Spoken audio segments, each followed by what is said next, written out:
In the winter of 1944, the German Gustav Line had stopped the entire Allied advance in Italy cold. Entire armies had thrown themselves against it for months. British generals, American generals, Canadian, French, New Zealand troops, all of them. None of it worked.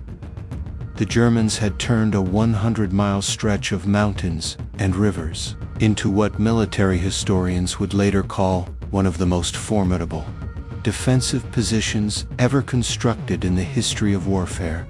And then, in January 1944, a U.S. Army captain named John Tophy looked at the terrain, asked one question nobody had thought to ask, and in less than 4 hours, his small force cracked open a section of the line that had resisted everything the Allies had thrown at it for 3 months. This is the story of why that line existed, why it worked so well, and why one man's question changed the entire Italian campaign.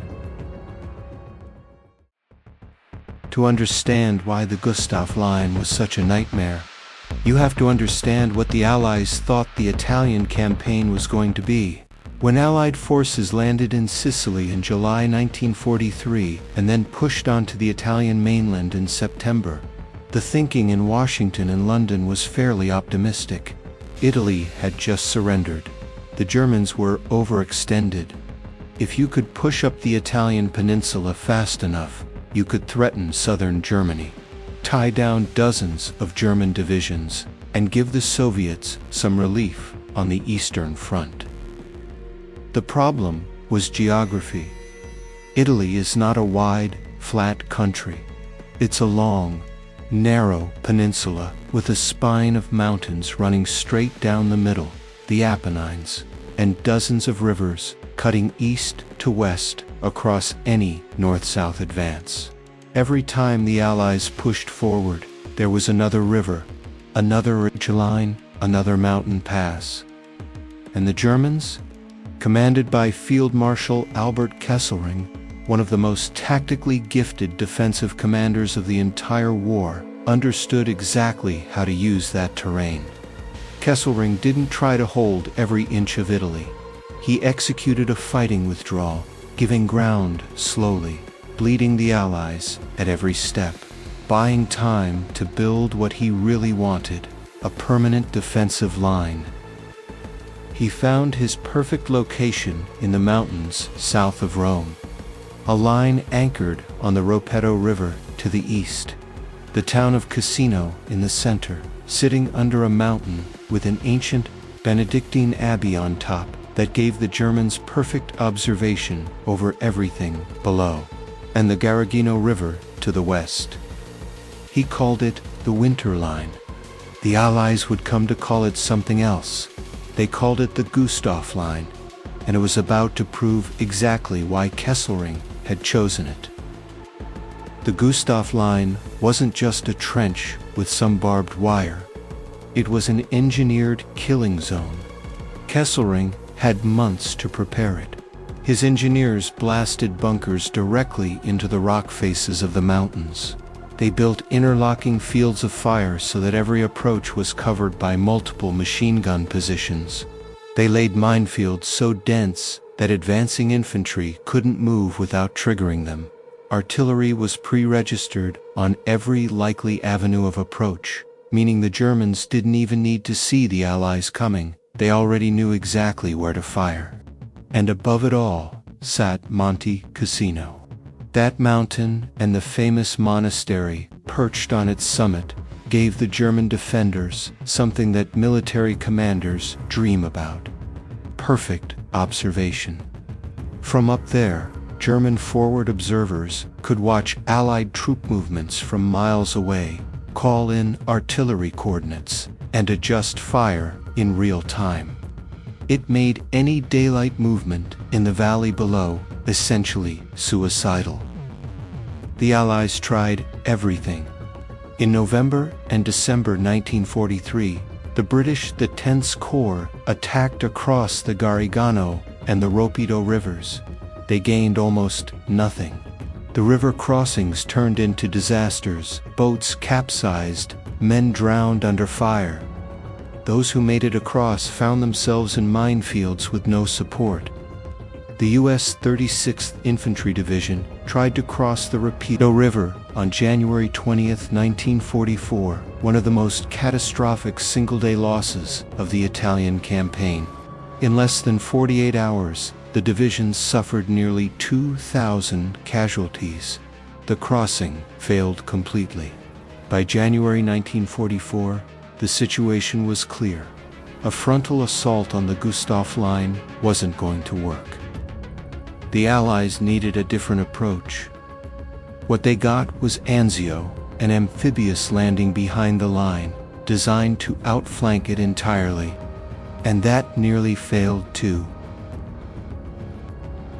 The idea behind Operation Shingle, the Anzio landings on January 22, 1944, was simple on paper.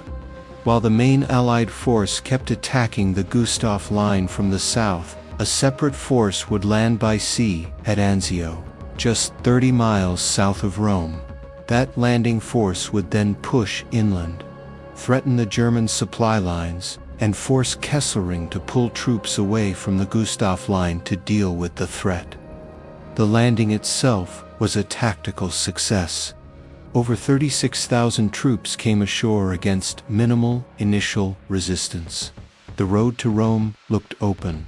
And then, the commander on the ground, Major General John Lucas, stopped. Lucas was cautious. He was worried about a German counterattack before his beachhead was secure. He spent days consolidating his position rather than pushing inland. Kesselring, who had expected the landing and had already begun moving troops, reacted with extraordinary speed. Within 48 hours, German forces had surrounded the Anzio beachhead and were pouring in reinforcements. What was supposed to be a breakout became a siege.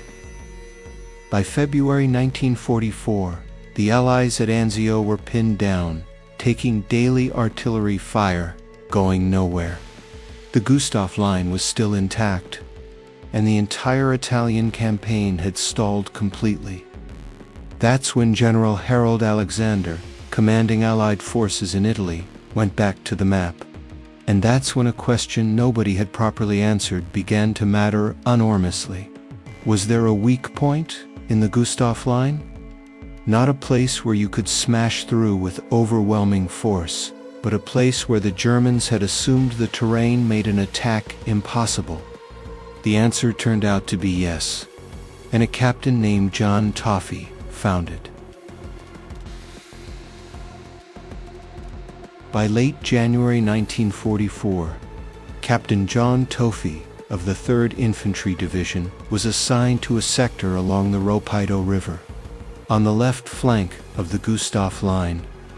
Everyone's attention was on Monte Cassino in the center and the direct river crossings. The left flank, where the mountains came closest to the river, where the terrain looked most impassable, had been largely written off as an avenue of advance. The assumption was that you couldn't move infantry through that terrain at night, in winter, in any tactically useful way. Toffee asked, "Has anyone actually tried to walk it?" The answer was no, so he did. Over several nights, Toffee personally led small reconnaissance patrols along the riverbank in his sector, probing the terrain, testing the ground, looking at the German positions from unexpected angles. What he found changed everything. The Germans, confident that the terrain was impassable, had left a gap, not a huge one, but a gap in their observation and their coverage, a stretch where the riverbank was dead ground, screened from German observation by the very terrain they thought made it impossible to cross. It was a window, small, narrow, time limited. It could only be exploited at night, with well-trained infantry moving fast, with minimal equipment. Any hesitation, any noise, any tactical mistake, and the Germans would react and close it. But it was real. Tofi brought his findings back up the chain of command. And for once, a plan was built around what the reconnaissance actually showed rather than what the map suggested. On the night of January 25, 1944, Tofi led his force to the crossing point. No artillery preparation, no air support. Artillery preparation would have destroyed the only advantage they had: surprise. The crossing had to be silent. The men moved in small groups, staying low, using the dead ground Tofi had identified. They crossed the Ropaido River at a point the Germans had not bothered to heavily cover. They moved through the gap in the German observation arc. Within 4 hours before German command had fully understood what was happening, Tofi's force had established a foothold on the far bank. It was small. It was not a breakthrough of the entire Gustav Line, but it was something that had seemed impossible for months. American infantry on the German side of the Rapido River, in a position the Germans hadn't expected to defend. The significance wasn't just tactical, it was psychological. The Gustav Line, the line that had stopped everything, had a seam. And once you found one seam, you could find others. Tofi's crossing was one piece of a puzzle that the Allies were slowly assembling through the brutal winter of 1944. The lesson being learned painfully, expansively, was that the Gustav Line could not be broken in one place by massed force. It had to be cracked at multiple points simultaneously, stretched beyond its ability to reinforce any single threatened area. That insight became the foundation for Operation Diadem, the major Allied offensive launched in May 1944. General Harold Alexander coordinated attacks across the entire width of the front. The British attacked on the coast. The Americans pushed up the Liri Valley. French colonial troops, the Guermars, did something that the Germans considered literally impossible.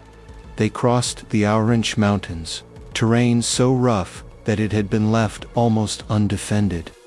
The French mountain troops moved through terrain that maps said was impassable, just like Tofi had moved through terrain that everyone assumed was too dangerous to reconnoiter. On May 11, 1944, Operation Diadem began. Within days, the Gustav Line was breaking. By May 18th, Monte Cassino, which had held for 5 months against everything thrown at it, finally fell. On June 4, 1944, Allied forces entered Rome. 2 days later, the world's attention shifted to Normandy. The Italian campaign faded from the headlines. But for the men who fought there, the Gustav Line remained one of the most terrifying, costly, and ultimately instructive battles of the entire war.